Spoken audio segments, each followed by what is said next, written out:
Welcome back, my friends, to AA Recovery Interviews. I'm your host, Howard L., and I'm an alcoholic. Sober since January 1st, 1988, one day at a time. I'm grateful you've joined us. AA Recovery Interviews is the podcast where Alcoholics Anonymous members from around the world share their extraordinary stories of experience, strength, and hope. There are over 100 awesome interviews in this podcast series. I invite you to scroll through my past episodes on any podcast app to listen to them all. In today's podcast, my 110th interview, I'm pleased to welcome Mark D., whose story of 2 years of sobriety may strongly resonate with newer members of AA. Longer-term sobriety enjoyed by many AAs I've interviewed may seem unattainable or out of reach to people with less than a year or two. But the recency of Mark's AA recovery story has an immediate and compelling impact.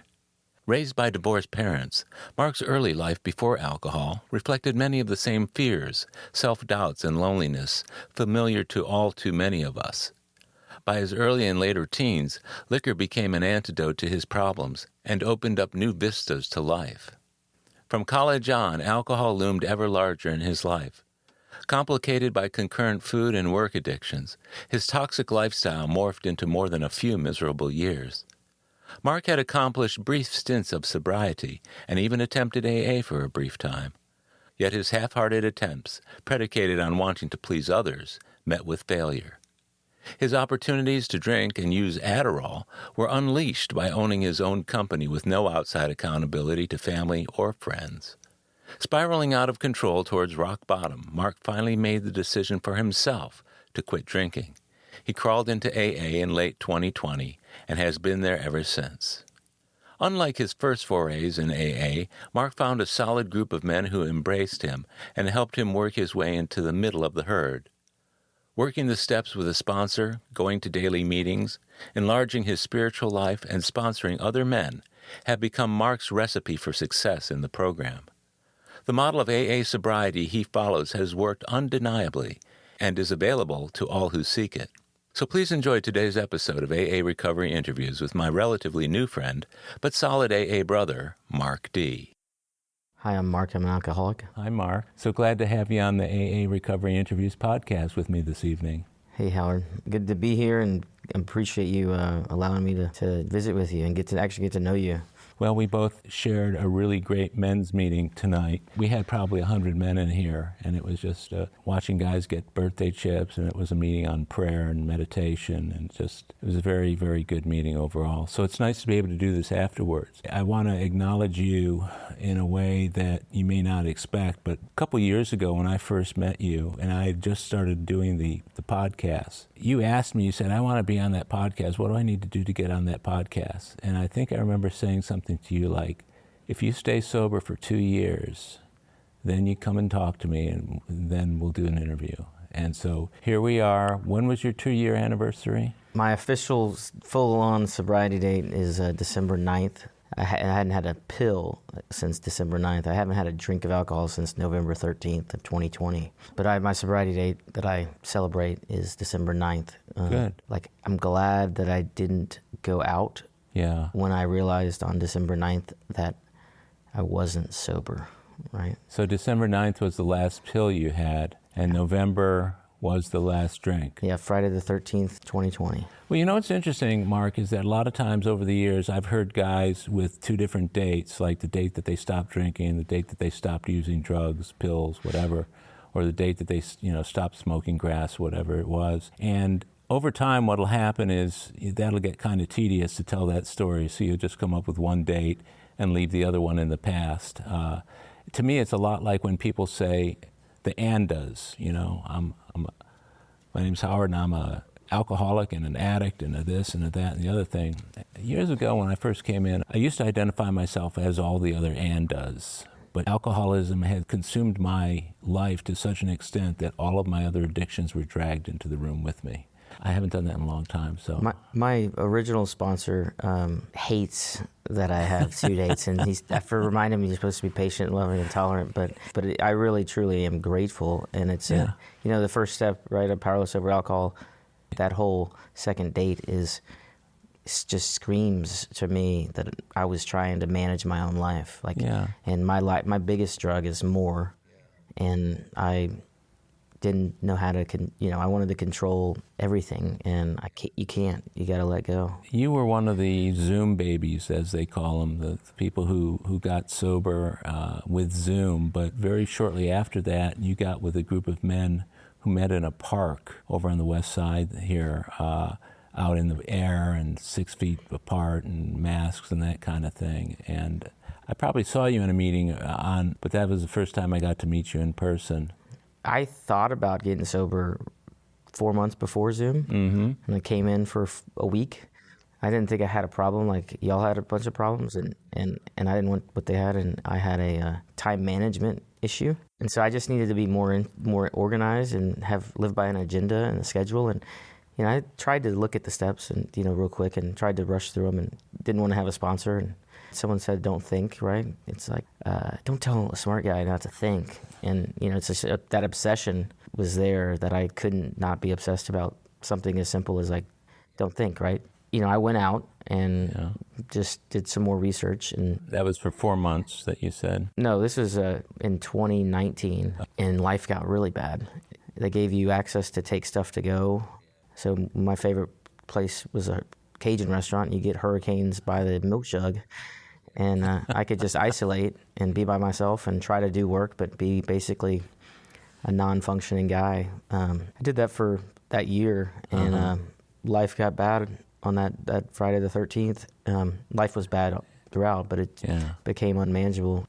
I went to my first meeting. I was in a parking lot calling a guy. My ass was on fire, and I had met him over the summer, and I realized like there was something different about him. In that whole year between first meeting ever getting back in, you'd meet people, and they had a glow about them, and I'd be like, "What?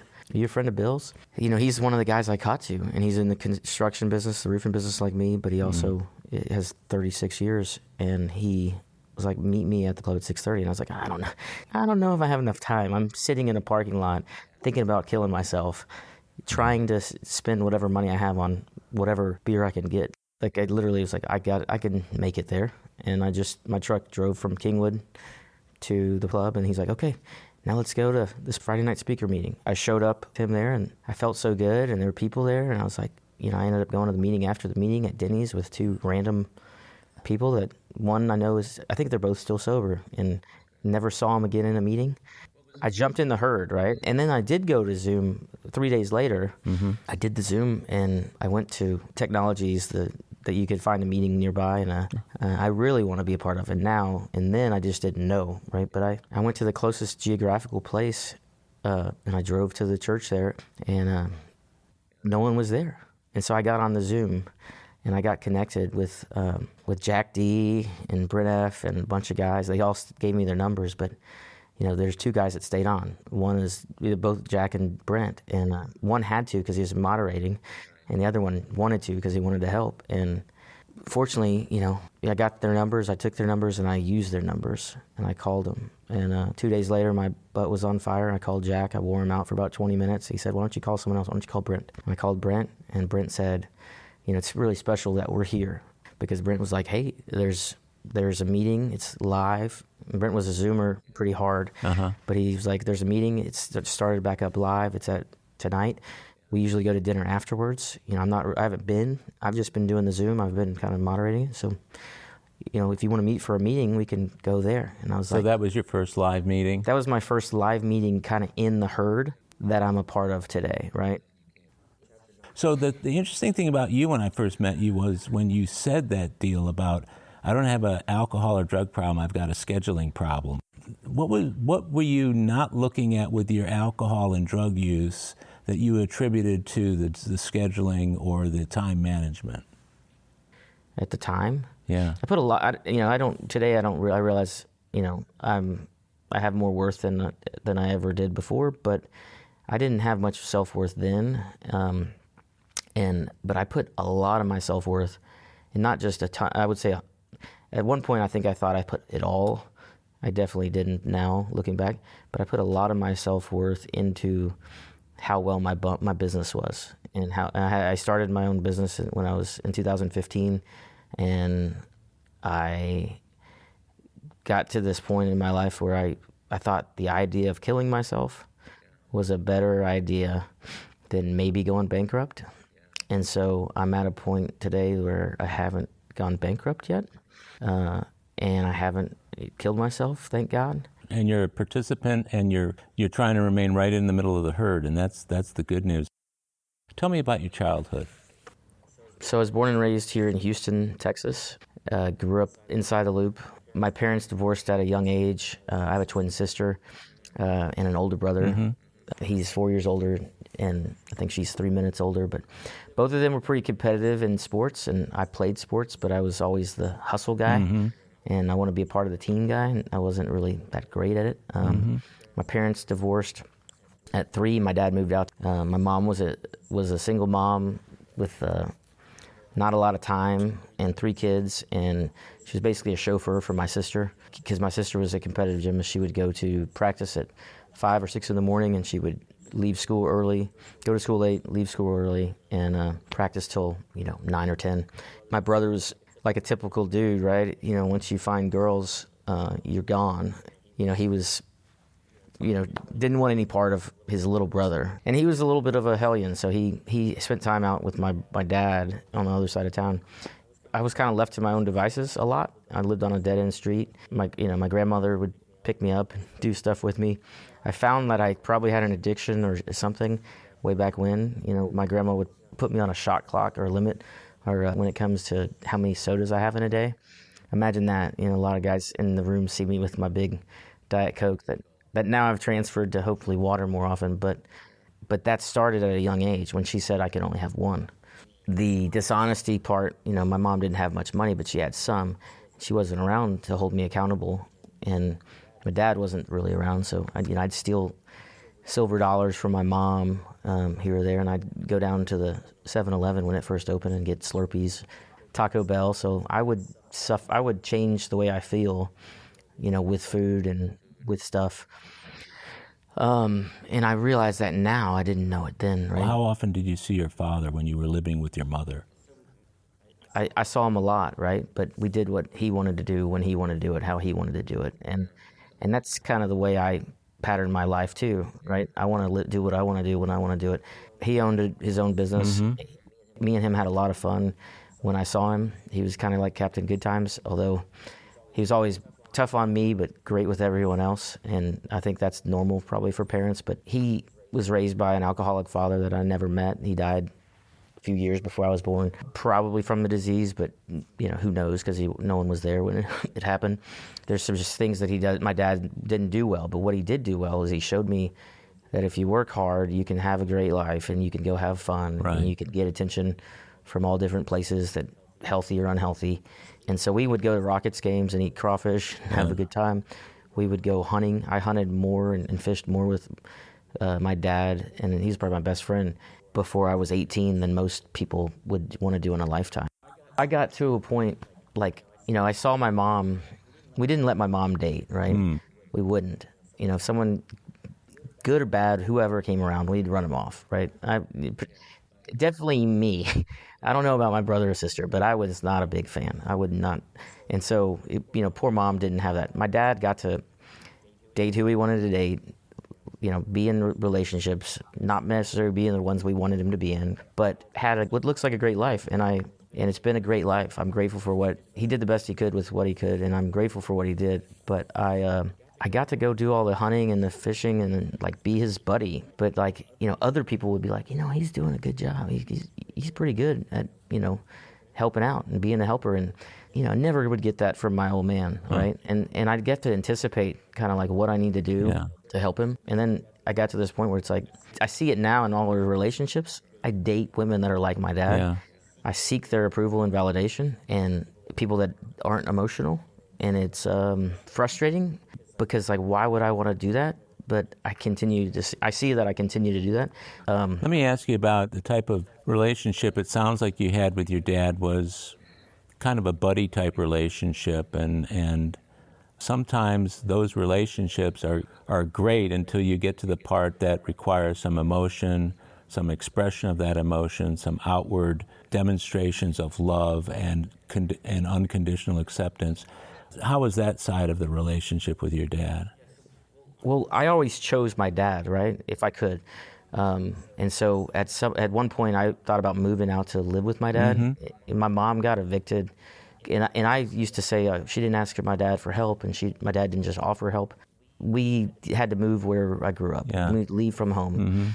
And so there was I thought that I might move in 8th grade to live with my dad. My dad was kind of an aloof guy. He didn't know about parenting, although he wanted us there. He just didn't know all the details. He wanted me to tour the wrong middle school. If he would have sent me to the right middle school and we would have done the tour, I probably would have moved out there, right? But that was God working in my life. And I went to a brand new middle school, like first class, and like great experience, and I'm glad we did it. But then come high school, I wanted to live with my dad. So I decided I'd go, ditch my mom, go live with Captain Goodtimes, and hopefully, I meet new people and I can still connect with my old friends.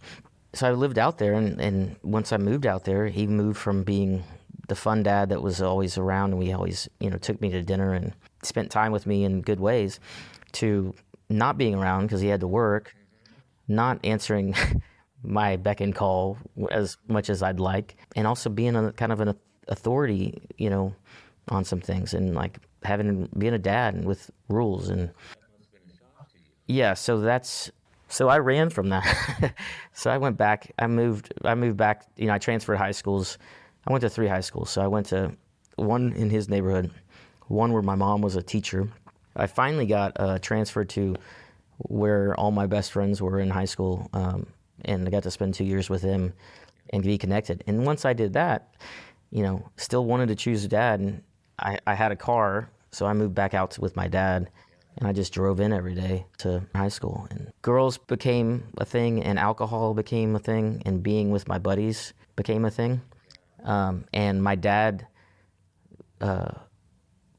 once I got into high school, I say I basically ditched my best friend and buddy for alcohol and attention from girls. 8th grade. The idea of dome foam at the rodeo, or I can remember being with my buddy and getting into some Jack Daniels and taking a Jack and Coke and just sipping it and spitting it all over my dad's floor. My dad being a guy that liked to go hunting or fishing or do whatever, it was perfectly well suited for me in my need for approval from others. My brother was too. They partied, they did their thing, and I don't know how much he partied at my dad's house, right? My dad stopped caring as much about some of the rules and regulations that he had of my brother. And so I got to party and have a great time. So we'd have parties at my dad's house probably every other weekend if we could. And keg parties and, cases of beer. But so 13, we did it. And we, my buddy had an older brother. We wanted to be like our older brothers, and we wanted to be like some of our parents that always were having fun at, different social events.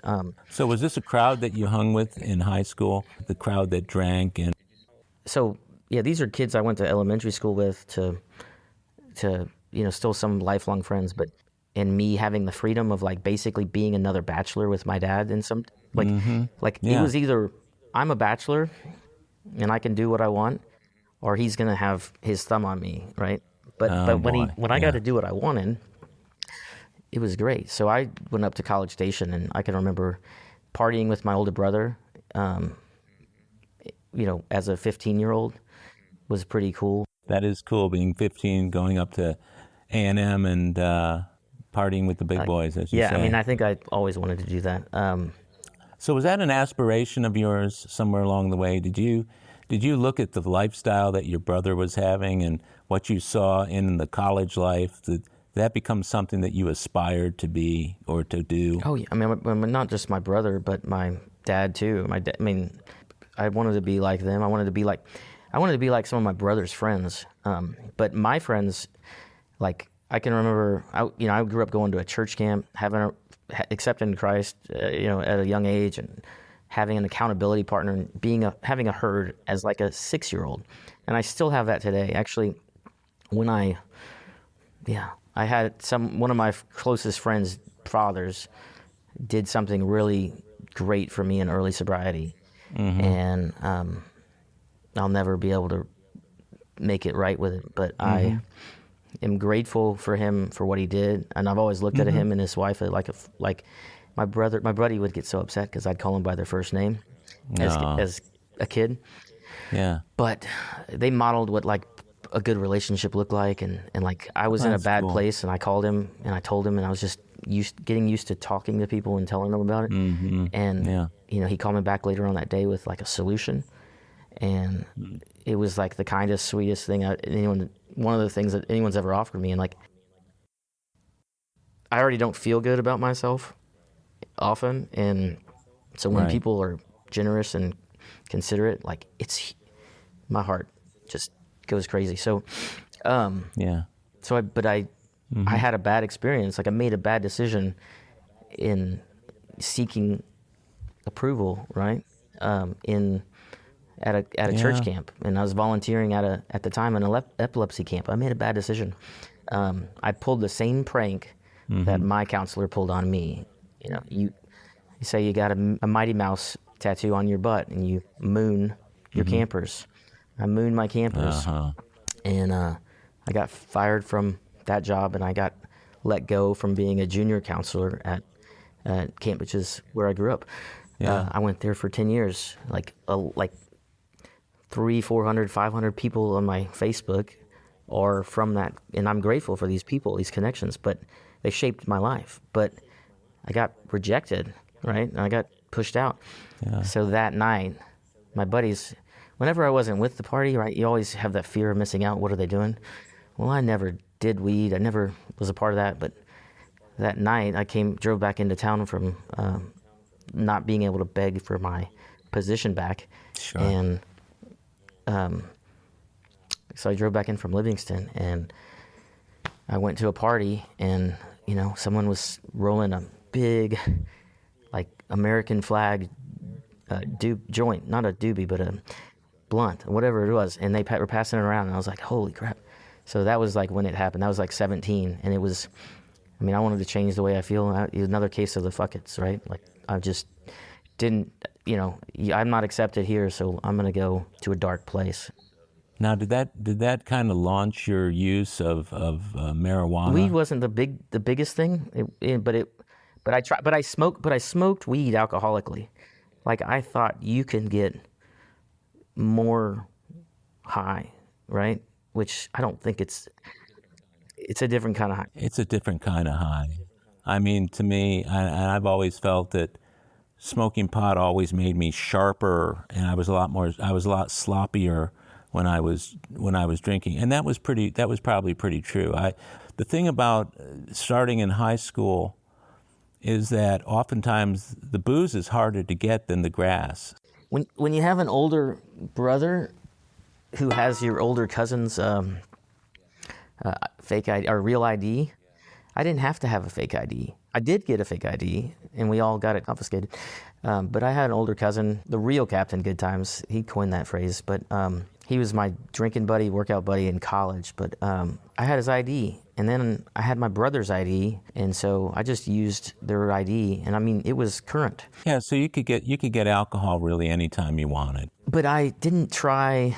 We still only went to certain places, but that we knew were hip. I never bought weed until I owned my own business. I always just got it from somebody, but I would partake in it when I could, mainly in a group setting, kind of like that. But I put the weed down for my career for a long time. Yeah. There's some people, like, I don't know how today it's maybe more accepted. People do it all the time, and I didn't do it because I was too paranoid of what the consequences of it. But alcohol, I was a daily drinker. I would go to the bar. I would go wherever I went. I had a place that was my bar, right? So that I could be a part of. And it's accepted too. That's the other thing. In business, you get together for a business lunch or a business party or anything after work, alcohol is almost always involved. But once I started my own business, all bets were off, right? Like I didn't have to answer to anybody, including God.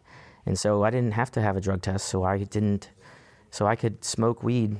But I never did. I eventually used Adderall to manage after Hurricane Harvey, more Yeah. and be able to keep up with all the influx of calls and servicing people, and try to I'd wake up late because I was drunk usually, and then I'd have to get started. So Adderall helped me get started. And then Yeah. I always have wanted to outwork my competition and outwork my mistakes. And so, Yeah. I'm going to work later. Well, it's harder to work later when you start drinking at 5 or 6, and then as you start doing Adderall, I get tense, so I start drinking earlier, and I started drinking like 8 in the morning, 9 in the morning when I'd wake up. Just beer, just sipping, just to take the edge off. But Adderall made me feel like I was connected to electricity. Yeah. And I was taking that at one point. I went from maybe 1 pill a day to 1.5 pills a day to probably as much as like 4 pills a day, 4 20s. Oh, yeah, that's tough. But then the weed went from social to like, I need this to calm down because my heart is just racing. Now, while this is happening, you get out of college, you start this business. How many years are we talking about between starting your business and getting sober? How many years is that? So I'm 42, so I graduated and I wanted to have more fun in college, so I took the 5-year tour at A&M, and so I graduated 04. Immediately, I wanted to be in Houston, but I took a job and I moved to Dallas. All my friends were in Houston. Uh-huh. I used to vacation back, just thinking about it. Vacation, I'd take my vacation days instead of to go see things and experience things. I would come back to visit my friends, to go out and just have a regular Thursday night, right? And be a part of, right? Right, I get it. 04 until 2015 is when I started my business. And then I partnered with my best customer, learned some parts of the business, wanted to grow with them. One did, one didn't.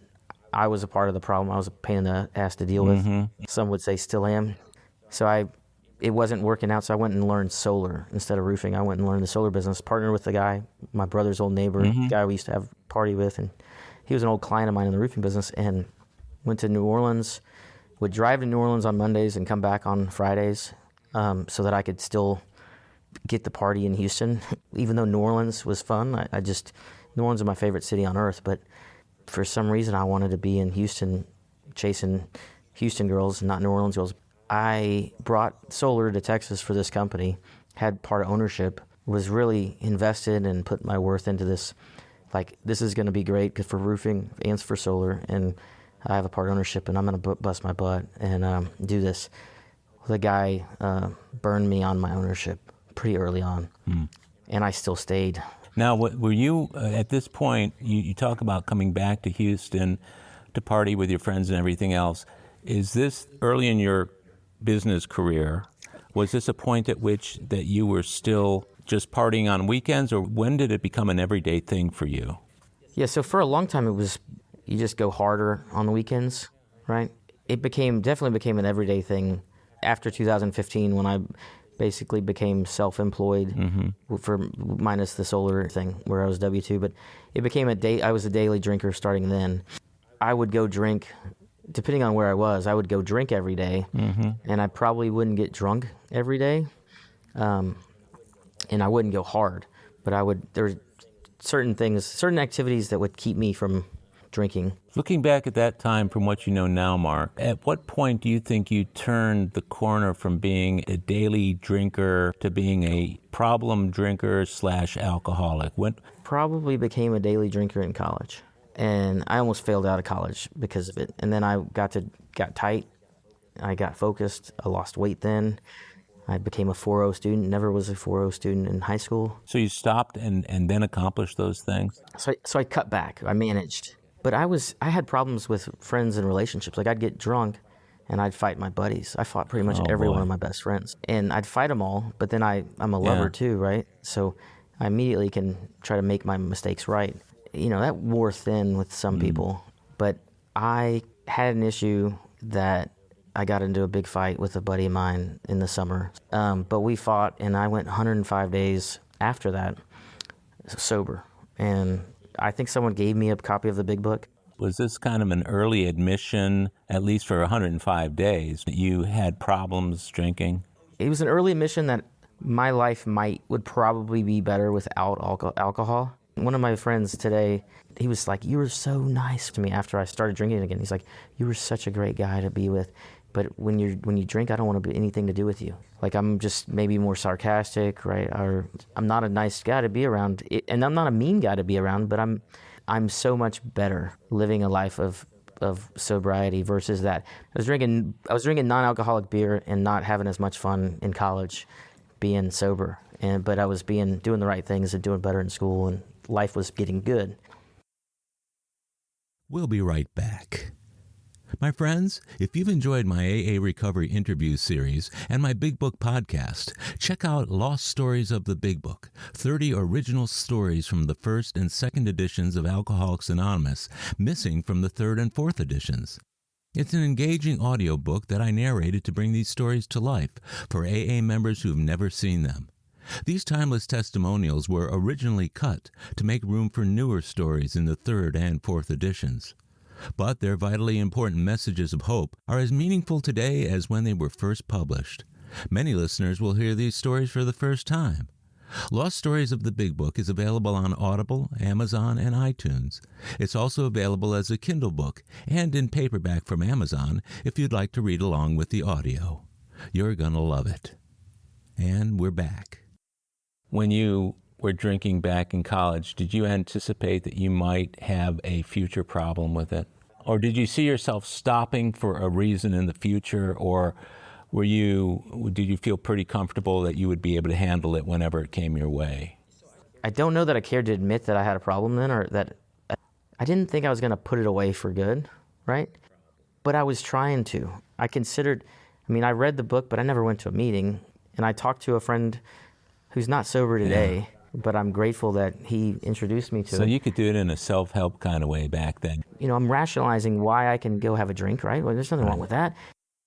So I went and had a boring night, but I had a beers, and I went from drinking non-alcoholic beer to drinking regular beer, and then the next day a football game happened, and what I like to say about the meetings that we go to is, everyone says 90 meetings in 90 days. Well, I used to get drunk on Saturdays 3 times, right? Before the game, right after the game, go sober up, relax, and then go to dinner and go out, right? So I on Saturdays, I'd go to 3 meetings in a day because, that's how I drank. That Saturday, it was just game day, and it was, I was just going to make up for what I missed out on. But I'd say after that, and working, you can't be a drunk and try to be a really good business guy. But it does get, a lot of people are. It's hard to do. And I was a guy that liked to have a good time and liked attention from different people and not being alone. And, wherever I was, whether it was in McKinney or Wichita, Kansas, or Kansas City, or Austin, I was alone. And then when I moved back to Houston, I like acts of God. Yeah, as a roofer you would, I get that. Yeah, but I like acts of God for roofing, but hurricanes and hailstorms were what we wanted. But now the acts of God, that like him working in my life and other people's lives, is just amazing. But I would drink pretty much every night and talk work and do work, but like I was alone, and I didn't have healthy habits and healthy behaviors. And my dad caught on to it early on. He was like, "You stay stuck, and you go." Drinking was what I did for the women, what I did for when the Aggies won, what I did when, because we're going to go play basketball, what we did to celebrate a good job, what we did when we lost an order, like just did it. It wasn't really why we did it. It became just what we did. It was just part of the whole thing. So there's this period between college. Let's just say that you went from college to starting your own business, and you continued to do the things that you were doing with regard to drinking during that time. It took a while for me to start my own business. I didn't start it until I got let go of my dream job by my favorite boss ever. I was teaching him the business. Yeah, I got fired. For drinking? I got fired for my behavior, but it all contributed to drinking I got warned, and they were like, "Man," I made a comment drunk at a meeting about someone that I was in a relationship with. Then they put me on something, and I immediately corrected my behavior, right? And then I'd made another comment or did something else, and I talking to an economist and making a thing about, instead of worrying about how to corner the market and the economy to do business, it's like, how do I get this woman to do what I want, right? Lubricated on alcohol, and then corrected and amended that behavior really quickly, which is kind of a theme. And so the sobriety, helping like amending my behavior and like doing it over a course of a time is a huge thing, I guess. I just realized. So you had the opportunity to do it before you knew anything about making amends. That's kind of ironic, isn't it? Yeah, but then the third time I took someone to the rodeo, and we were entertaining, and I was on committees, so I had some pull and new people and connections with people. It was a big deal, but now it's totally different. Like, it's more genuine. I took the prettiest girl I could, and we had we would go to concerts, so we went to the concert early, go to the wine garden, and she spilled some drinks on me, unintentionally. She's the prettiest girl in the world. We're gonna have a great time, and it was not a good representation for the company for me to be with someone, and I wasn't as bad as she was. Yeah. But that doesn't mean that I wasn't bad, right? And at fault. Or you were the one working for the company. She wasn't. Yeah, she was the guest. But so was that the last straw for them? So that happened, and then I, a couple weeks later, I got let go, and I thought, oh, someone tattled on me. I don't know what happened, but it didn't matter. Like, I saved the day. I got her home, rescued her, called the police, called the ambulance because she ended up getting sick and messed up. But like, I felt like the hero. I felt like I was the good guy, right? And I think I felt like that my whole life. Like, I always thought that I was in the right. All the other people are the bad guys, and I'm a good guy. But really, I'm not any better or worse. But I'm pretty bad when I think I'm better than you. And I thought I was better. I thought I was wearing the white hat for my whole life. What you just said, the statement that you just made, is the classical definition of an egomaniac with an inferiority complex. Because we can feel pretty bad about ourselves, and the only way to make ourselves feel better is to dominate the rest of the world. We're looking down at people from the gutter, and alcohol allows that to happen, especially when the people around us are drinking. From 2015, when you started your company, what was the trajectory? What was going on during those years that led you up to December 2020? I'd say a couple different things. I mean, when people say, like, you come to the program for certain reasons, right? I didn't have any legal problems. I never got a DUI. I almost could say I was never fired. So would you say you were a functional alcoholic for a long time? Probably still was, yeah. But I ran out of money. I ran out of the ability to manage my own life.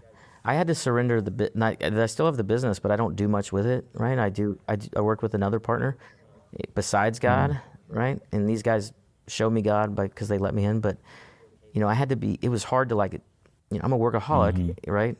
And I had to be okay with I might not have a company, right? Which took a long time. Some people think I should have just accepted it then early on and just declared bankruptcy and moved forward, right? Were you willing to let it go to get sober? I'm still haven't let it go 100% because I haven't gone bankrupt, and I feel like that's giving up, and that's letting people down, and that's also failing, and it's.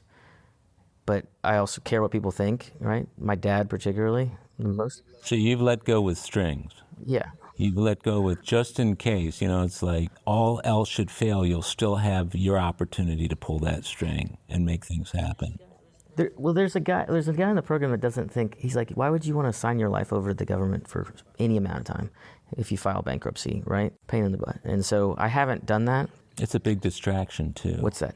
At bankruptcy, it's a huge distraction. So I haven't done it, but I'm making amends and doing the things that I need to do to clear up the wreckage. But I would say I was functional, but chaotic and messed up a lot of the time. Not a lot of the time, but more often than I definitely wanted to be. Because there's times when, I'd make the vow that I wasn't going to drink and I was going to lose. I was going to lose weight and wasn't going to drink. And I mean, I want to do better in work, even when I didn't have my own company.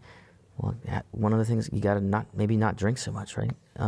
So by the time you came to that realization in 2020, you'd had the opportunity early on to experience the big book when you were in college. Very briefly. So 2019, I bought my first big book. I bought 2 books, one copy for me, one for another. My life was messed up, fired. But I ran out of money. right at the end. That was the thing. Now, had you been married during this time? Never married, no kids. But a woman in 2019, the only woman I've ever given a ring to, and she suggested that I consider why I drink, because I don't need, like, not because I was ever mean or bothersome to her, right? But I drank for no reason. We went on a vacation once, and I'd slip away and give her space, but also go have a drink. Or at dinner, I'd have a drink when she could take it or leave it. Mm-hmm. But then other times, what I wanted to go do for fun or to take her out, instead of just going to a nice dinner or going to Topgolf or doing something fun, like, it revolved around drinking and being social. So she asked me why I drank. She asked me why I would go to anger. I think that had more to do with the Adderall, but it was there when I drank too with friends. Mm-hmm. And then why I didn't have boundaries, or I was boundaryless, right? This woman totally is a reflection of me, other than she doesn't have the alcoholism. Like, she helps me see stuff and I help her see stuff. But she had me look, and so I considered it in 2019, even though she wasn't a part of my life at the time, and it wasn't for me. What was the main reason why it wasn't for you at that time? I think I knew better. Like, you could do it on your own, or self-will? I probably knew better, and I didn't want to admit I had a problem. Okay. And I didn't know how to live without it. That's a common theme for most alcoholics. Fear of losing what you have, and it's what I had. It's all I had for a long time. A year later, actually, I talked about someone being considerate. We were going to do business, me and this woman, on some deals, and I was driving up to talk to her about them, and I went to her business, and she was having a bad day. Mm-hmm. And she said to me, just so you know, if I'm kind of coming off as rude or, whatever, it's not you. I'm having a bad day at the office, right? And I was like, oh man, that's so great. Like, so sweet and nice that she cares enough about me to tell me it's not me doing something wrong. Well, I get there and I see how messed up her life is and how stressed out it was and all this stuff. And I know that I'm not living my best life, and I know that I'm way too dependent on alcohol, and that I'm running out of money, and my business isn't doing what I want, and I'm abusing Adderall, and I want to be better. And so I looked at her and I said, I'm going to quit drinking. So was she a mirror in which you saw yourself? She still is today. So that's a real gift too, by the way, don't you think? Total blessing from God. And that's all I want to be for her in ways. And that's all I've been so far. And even when it's tough, I still learn lessons. And so that was a week before Friday the 13th. That was Friday, November 6th. And I told her, I'm going to give up alcohol. I'm going to finish the stuff I have in my fridge, finish that, and do my quotes and get my job out. I will see you tomorrow night, and I'm done. And so I stayed up all night on Adderall doing work. She came down. I stopped drinking for 3 days. That customer I did the quote for sucked out some money out of my account 3 days later, and I was back to drinking. And I started having a couple, and then the next day I had 3 more, and then the next day I had 5 more. And that obsession and that fear and that whatever, by that Friday the 13th, I'm doing a job in Kingwood. As a business owner, Fridays sucked for me. One, because I couldn't finish. I didn't always know how much money I had to pay my crews and get the jobs done. I wanted people to like me too much to go collect money. The work isn't hard. It's when you make it hard and you do things that aren't going to be, So she was the reason, right, originally, that I wanted to get sober, because I wanted to be a part of her life and show up in ways I couldn't. And I wasn't going to be able to be a part of her life and help her in an emergency if I'm drunk all the time. It wasn't enough to keep me sober. And she reminds me of that. And, that I did the work and God in the program and the steps helped me, right? But I still give her lots of credit for, if it wasn't for her and God put her in my life, I don't know where I'd be. A lot of us have that situation, whether it's a wife or a girlfriend, a parent, a sister, or a brother, somebody who is the touchstone for the reality of us being who we are at that point. And for me, it was being a drug addict and alcoholic.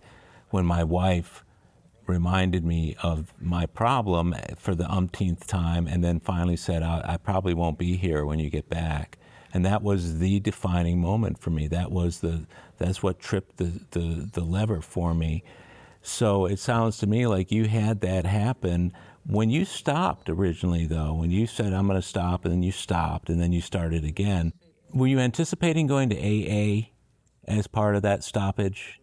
You know, if she would have done Al-Anon with me, right, and would have considered it, I would have been all in. But it wasn't, I had such a bad experience, I guess, or not. If I would have found these rooms, like the first time I came in, I found a good herd, right? And if I would have found these rooms the first time, man, I wonder sometimes, would I have stayed, right? I think I like this thing that Lois Wilson says. She always invites God into the meeting. And he says, a gentleman doesn't go places he's not invited, and he doesn't stay places he's not made welcome. And I treat God like a gentleman, and I treat myself like a gentleman. And I did not feel comfortable in my own skin that first time, much less feel welcome. And so if I would have met these guys, then they taught me that you get in the middle of the herd, and they made me feel loved and appreciated, even though they're crusty old men.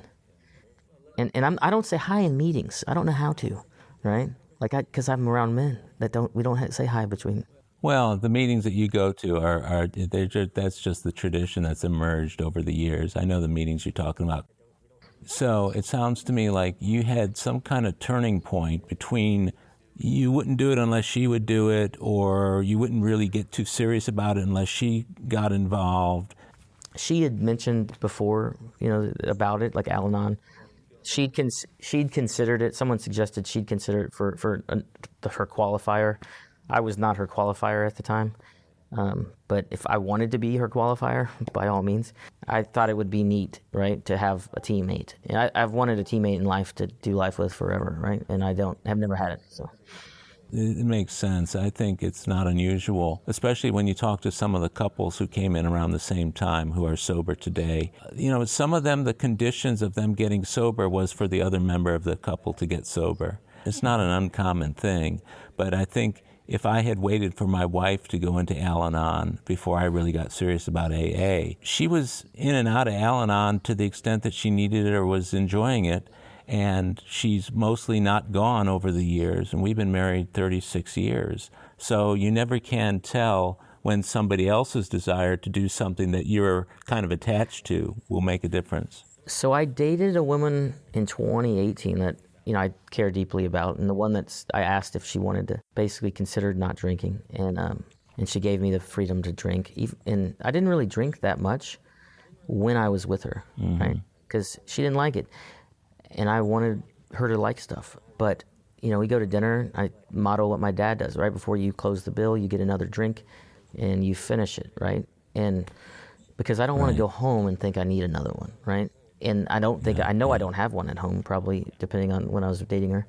So I better get one now. But when I wasn't with her, and I was by myself or working, and if I was on Adderall hooked up, I would drink, and then I'd get over there and, smell alcohol in my breath. And she didn't give me a hard time about it necessarily, but when I wasn't with her, I wanted to be with her, and I wanted to go have fun because I, keep myself busy and keep me, I don't like being alone. My brother, who has been in the fellowship longer than me, and there was a guy that was like the super where I lived. He was in the program, and we went to a meeting. The girl that lived right above me, she's in the program. I saw her at a meeting. I haven't seen her since, other than a birthday night. These people were all around me, but my brother really forced the issue, and he said something to that girl I was dating in 18, and he was pink clouding it, promoting rather than attracting.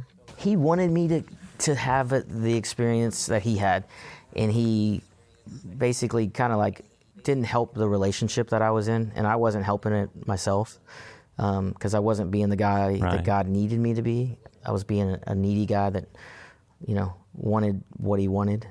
But he dropped off some AA literature, and, I kept it, but I was like, what the hell do I need this thing for? Then you get someone that you actually listen to, someone that actually believed in you and gave you some hope and encouragement. And when it comes to me losing weight, right? She told me a long time ago, it pissed her off that I didn't think I could be 180 pounds. And immediately, just like this program, if you believe, I believe, right?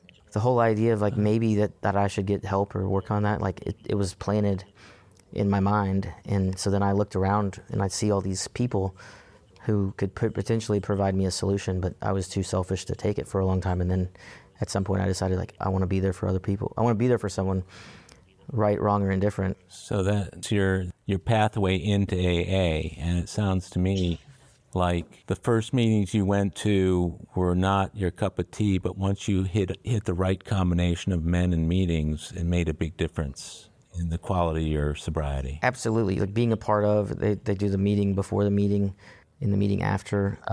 You do that too. You come to the lunch on Thursday. I know you go out to eat after this meeting. We do Monday, we do a dinner, and then sometimes on Fridays. You do a lot of fellowshipping, in other words. Yeah, I replaced alcohol and drugs with trying to, like, with sugar, right? And I was told that was okay. Yeah. Probably did it to the extreme because I gained a bunch of weight and I got diabetes. I probably had it before, but I got diagnosed with a high A1C. And I wanted to lose weight, but I didn't do anything. I was too scared to do anything about it. Like I talked about goals. Mm-hmm. How do you have a goal and not manage your own life? Like that whole managing your own life scared the hell out of me because I knew I couldn't manage my own life. So we learn how to turn it over, and that includes diets, that includes work, that includes our programs just in general. One of the things I want to ask you about, over the past 2 years, what are some of the most significant milestones for you that solidified, enhanced, or strengthened your program? And then the flip side of that, the second part of that question will be, what have been the things in the 2 years that you've been sober that you felt were pulling you away? Giving up the drink that first Friday night is so important to me. That's why I keep the date. Getting into the herd and the fellowship, right, that night. Then my first meeting here at Holy Name, super important place to me. They say like it's where miracles happen. It totally is for me. The day I finally admitted that I was still doing Adderall, and I called a guy from an organization I'm a part of, and I called him. I got his approval and validation that I should give this up. That I should just be honest with my sponsor and hang up the phone, throw out the pill, call my sponsor and tell him what's going on. I did exactly what he told me. And my sponsor said, okay, just come to the meeting, no big deal. I was like, am I going to have to reset my sobriety date? He said, no, we'll see you at the meeting. Like, don't, just come on. Thank God he didn't say you have to reset your sobriety date, because I would have gone to that Shell station that I last drank at, because it was on the way, and I would have drank, and who knows what would have happened. To drink, for me, is to die. And I don't want to drink, and I don't. Just recently, I realized, like, I want y'all's approval, just like I wanted the girls' approval. And it's not necessarily a bad thing. It's a bad thing when I go to that obsession and it's too far. But thank God I do. AA is a great place to get approval, too. I mean, the handing out of chips at the end of the meeting and people clapping and cheering for each other, just for staying sober. Keep coming back, inviting people back, even when they say stupid stuff. It's like the guy said that, I don't know why people congratulate me for being sober. It's like congratulating a cowboy with hemorrhoids for not riding a horse, Why are you congratulating me on something that's saving my life? I feel better doing it, like that competitive solution, but Deion Sanders, like, you dress good, you feel good, you play good, they pay good. Like, AA and not drinking is a solution for living, and they say design for living, and it helps me be the best version of me and show up for me and then for others. And for God. So that day when I showed up here, December 9th, was an important date. I pulled in. I saw the priest in the parking lot. I didn't have a tailgate. Someone stole my tailgate at one point in time, so people would joke about me missing a tailgate. And I didn't have the means, and I didn't have the grit and desire to, like, change, because I was so afraid and just... But I pulled up, and I was like, are y'all doing reconciliation? Like... I'd love to, like, admit my faults and my sins and come, get... And he's like, no, we're not. We're giving away food to people. But I'll be right down. And so the guy came down to my truck and heard me basically give a fifth step, but admit what I did. And he gave me reconciliation and, gave me a confession. And so that was a big, important thing. Coming here to a retreat. Right. I remember you at that. And I was so burnt up, and I wasn't a part of this process group. I was a part of a process group that met every day if I wanted to at first. And these are guys that got sick of doing just Zooms, so they meet every day. And right. I never went to rehab, right? I didn't have that experience. I didn't know what it was like. I didn't know about. I struggled with boundaries, right? Like, I would see something wrong with you, and I want to fix you. I didn't know you're supposed to share your experience, strength, and hope. that's from your sobriety. I was going to tell you how to run business because I've run business. And so I got kicked out of this group, and I got really burnt at this guy who is the one that actually told me that, you're going to have to reset your sobriety date. And I was at a different Shell station. I mean, he told me, you're going to have to reset it. I was at a different Shell station, but I listened to him. I respect him. My sponsor respected him. Eventually, I got so mad and upset and resentful for him, I did an entire fourth step just on him. And so I came here, and someone was encouraging me to finish my fourth step, and I wanted to be fearless and thorough. I went back at everybody. I thought everyone else was the problem. I didn't think it was me. And so finally, I was like, I just need to act. And so I grabbed a buddy of mine that loves acts of God, and I said, hey, can I talk to you? Can I share my fourth step? My fifth step? And I did that, and he said, what you did, that right there is like a really mature fourth step. And he gave me validation and basically made me feel like I'm on the right path and I could do more. That was another one, right? So this place is just so important to me. Later on at another retreat, I finally had the courage to put, it's just a list in 8, right? And I dealt with them in relationships, and the people, right? But I didn't want to put the financial list. I didn't want to put I was scared to even look at it, much less put it on paper. And so I had the courage to actually make the list and finish the list. And people were like, what are you doing? Every time there's a break, you're not supposed to do your 8th step on the computer. I'm like, this is an Excel spreadsheet. This is financial thing. So getting to that point to do it, I ended up changing sponsors and switching to 2 sponsors, a financial amends sponsor and then a personal amends sponsor. The financial amends sponsor, we're supposed to share our experience, strength, and hope. And if you don't have it, you don't have it to give away. And so I know I have a lot of experience, strength, and hope to give away because I had a lot of fucked up shit in my life. Excuse my language. But I didn't have a solution for it for a long time. And it wasn't God, and it wasn't trusting God. And so I say that financial amends sponsor says it all the time, or he says, trusting God only counts when you don't want to. And I said for a long time, it really counts when you don't want to, because I feel like I trust him all the time. But today, like, the biggest growth that I've had in my whole life in sobriety is always when I was afraid to trust God and afraid to do the next thing, whatever it is, whether it was getting sober, whether it was minting the Adderall, whether it was doing the 4th step, whether it was doing the 8th step to even have potential to do a 9th step. I wasn't really afraid of doing the 9th step as much as I was like facing it. And afraid that I wasn't going to do it right.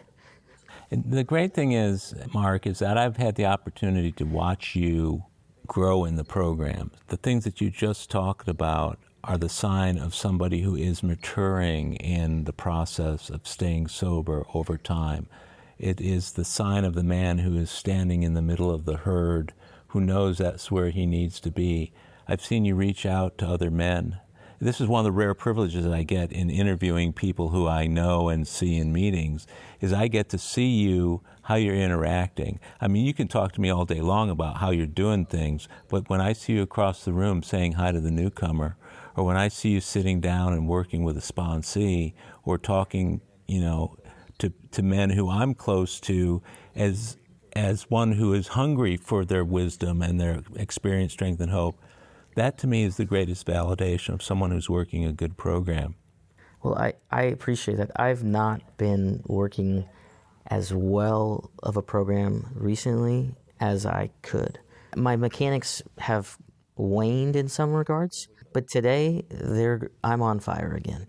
Today, God is everything or else he's nothing, and I choose to believe he's everything. And he's, my sobriety, the fear, I don't want to lose that. It's a gift, and I can help people, sober or not. Like the guys that are married and they do service work by being a good dad or being a good husband, I think those guys deserve so much love and appreciation for what they do, because there's ways to be helpful and of service to other people besides an alcoholic, but it's really fulfilling when you can be, helping anybody is great, but helping another alcoholic, it's so rewarding, and it takes me to another place, and it connects me with God. I haven't been able to help as many guys, right? But it's so crazy. It's like, I know that I help people by being connected to them.